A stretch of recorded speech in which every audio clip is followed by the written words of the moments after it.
This side gathered gown has been trending for a while now, and we see people use different prints. They do it in long and short version. They use plain materials. We also see the likes of Vicky James rocking this gown. Welcome to my channel Splash of Prudencia. In today's tutorial, I'm going to be teaching you how to achieve this side gathered gown no matter the style you want to use it for. I used mine for my anniversary, my brand's 1-year anniversary, and my inspo is this white long one, but I'll be making it in the short version. So if you're interested in this sewing and cutting tutorial, hit the subscribe button and the like button. Let's dive in.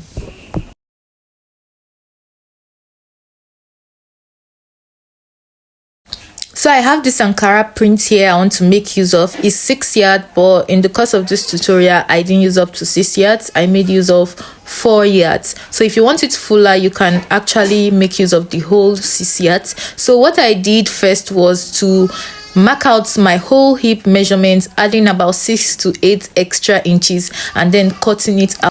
This is so that my material doesn't waste. Okay, so I just want to cut out what I need. So after you cut it out, you're going to fold it again, which means we are cutting both the back and the front at the same time. So the length here is just what I'm going to use. I'm just going ahead to straighten this up.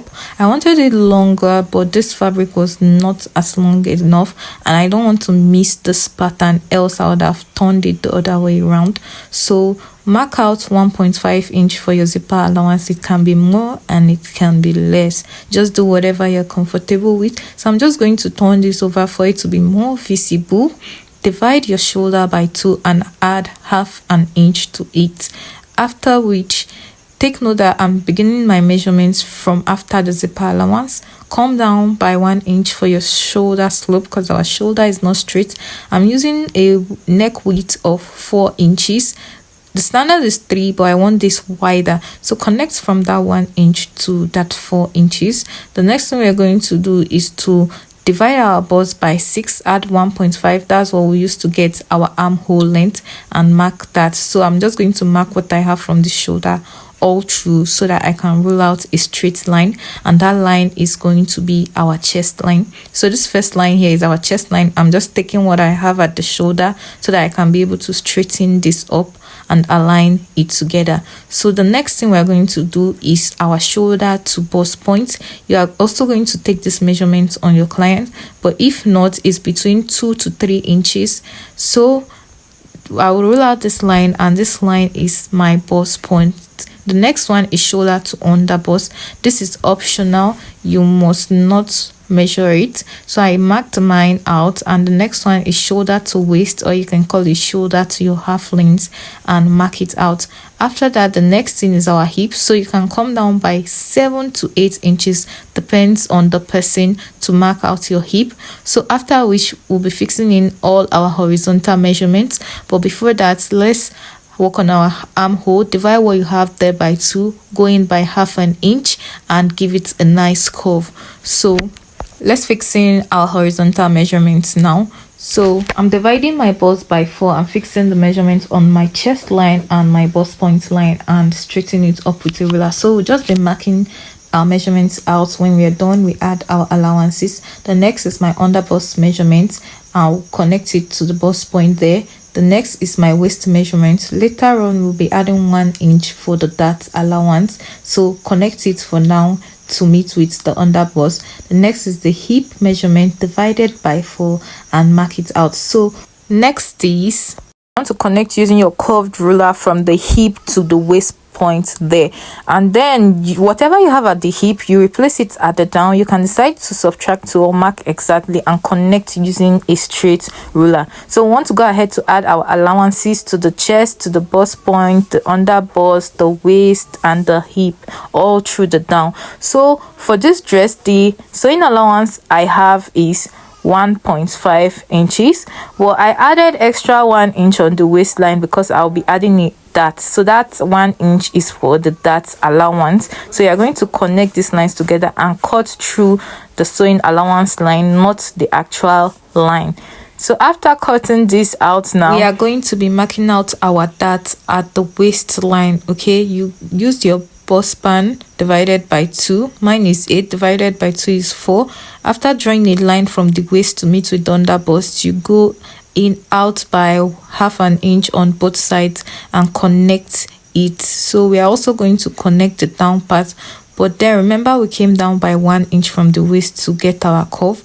I'm also still using my bust span, which is 4, to get the curve.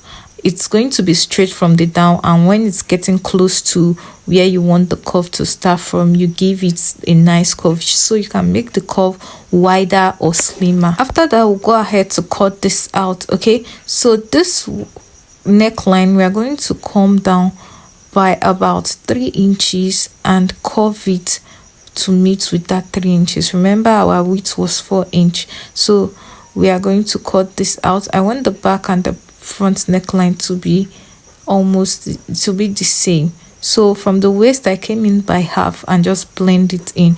That is to avoid zipper bulging. So this is what we have for the 2-piece, and I went ahead to cut exact same lining for the back.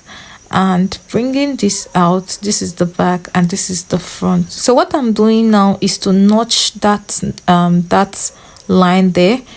Remember, I'm placing this together with my lining so that the notch will also touch with the lining. So I'm notching it up to almost the end of the under bust, but I left a little. So we are going to be sewing this that separately. We sew separately on the material, separately on the lining. Now I want to go for the gathers. Remember the pieces we cut out from the side of that one? That's that curvy part. That's what we'll be using to cut this out. And I made sure this pattern aligns. Remember, the length was not up to what I needed, but because of the pattern, I just used what I had. So you can basically use any width. I wanted mine to be just not too dramatic, so I used it to cut it out. Nothing like pattern shifting number 1, 2 or 3. Just place what you cut out and add allowances to the side. So placing the lining together, we are going to turn the neckline and the armhole, leaving the shoulder, and we are also going to turn out the sides. So we'll do that for the back piece. For the back, the neck, the armhole and the zipper allowance point. And this is what we'll have after turning each of them out. So we're just going to notch it because they are curvy, right? Notch the neckline and the armhole, and then we are going to sew the darts separately. I made a mistake actually. For the back dart, I was supposed to sew it up to the top part, but I just made it to look like the front, so it made the back look as if it had a bust. So I adjusted that anyways. So we are sewing the darts for everything, and this is what we'll have. So we'll turn this over and give it a good press. So this is what I have for the back. You can see what I said about the darts, right? I'll just adjust that later. Make sure your dart gets to the chest line for the back part. Okay, so we are going to place the shoulder together, but not this normal way. We want a neat finishing, so I'll just pick any one. You can choose to pick the back, but I picked the front, turn it to the wrong side, and then leaving the back at the right side, we are going to place it inside. So for you to know you are right, if you are placing it inside, the lining parts will be facing the lining and the fabric will face the fabric.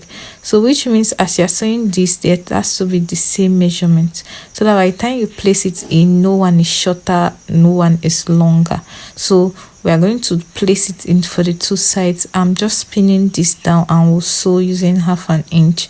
I'll put the other one in there through just the same method and sew using 1/2 inch. If you've watched this video up to now, do well to hit the subscribe button. It will motivate me to make more meaningful tutorials. Let me know what you think in the comment section, and if you'll be trying this out also.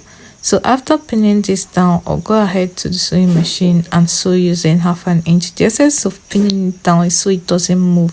So after sewing it, I want to cut out the sharp edges so that when I turn it over, it's going to be neat. And this is what I have: inside neat, outside neat. So that's the aim. You can see how this looks already. The armhole neat, everything is neat. So just fix the zipper And here we go. If you don't know how to do that, you can search and look up for some videos on how to fix zippers. So we are going to be using our measurements to mark out what we are going to be sewing. Divided by 4, I'll start from the the zipper side and mark out my allowances. Remember, it is less than 1.5 now because we've turned out with the lining. I'm just trimming the excesses we have. So this is what it looks like. I'm just showing you. So we are going to place right sides facing each other for the gathers part. Remember, the gathers, we are cutting 2 pairs, okay, 1 for each side. Sorry, a pair, 1 for one side and 1 for the other side. And you can see how I'm carefully placing it in a way that this pattern falls equally. So if you're working with a fabric that has pattern, you want to put that into consideration. So it was this pattern that actually made me work with the length of this fabric. If not, I wanted it to be longer. So I'm starting my gathers from the dart. You're going to sew all straight, but when you get to the dart, you start your gathers, but you are going to notch the middle, so that middle there is going to align with that side there. Okay, so this method is easy and doesn't need pattern drafting. So you can see how I've sewn with 1/2 inch and how my gather started from the dart. So you can go ahead to search this. If you don't have a serging machine, you can fold the hem. So this is basically all you need to know about this. It is quite an easy one, which you don't need to draft your pattern. If you know your way through, you can see the line showing. So do well to hit the subscribe button. Basically, I used this for my anniversary. Actually, this style is not really showing that the middle is straight because this is an Ankara. If it were a plain fabric, it would have been more visible.